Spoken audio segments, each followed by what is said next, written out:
Être plus proche des acteurs portuaires et mener des actions phares à travers des décisions concrètes, tel est l'objectif poursuivi par Jacques Ayadji, ministre conseiller en charge des transports et du cadre de vie, en initiant vendredi dernier une visite inopinée au poste de contrôle juxtaposé d'Ila-Kondji et de Kraké. Ultime but, pérenniser le bon fonctionnement des infrastructures frontalières. D'ici, un camion arrive, que ce soit en transit ou que ce soit en consommation, quel est le temps qu'il passe si son dossier n'a pas de problème.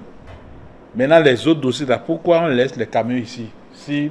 Comme si c'est un lieu de repos, les camions viennent, on fait 2 semaines, 3 semaines, en attendant qu'on donne l'argent.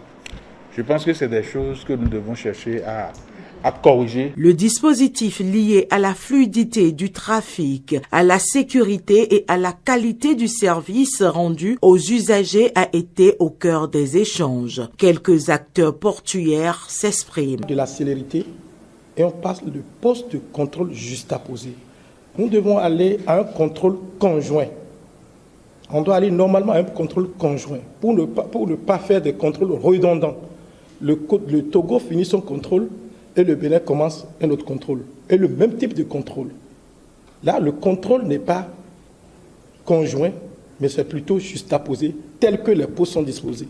Ce n'est pas possible de venir faire un cliché en une seule fois pour sortir une statistique annuelle pour des décideurs de tout un corridor.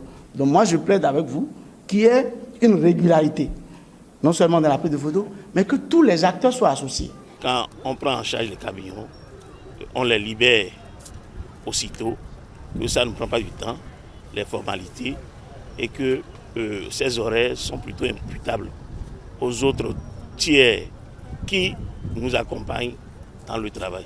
Moment d'écoute et de maîtrise des différents problèmes, Jacques Ayadji a échangé avec les équipes techniques, les forces de sécurité et les usagers afin que des solutions idoines soient trouvées. Il faut qu'on puisse raccourcir, réduire le temps pour que les contrôles soient vraiment conjoints.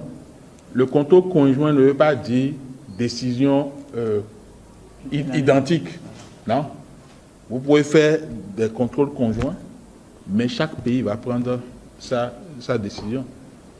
Je pense que si on invite un peu le bon sens, si on invite le fait qu'on veuille vraiment réduire le temps de séjour au niveau du PCJ, on peut faire quelque chose même si la législation reste en l'état.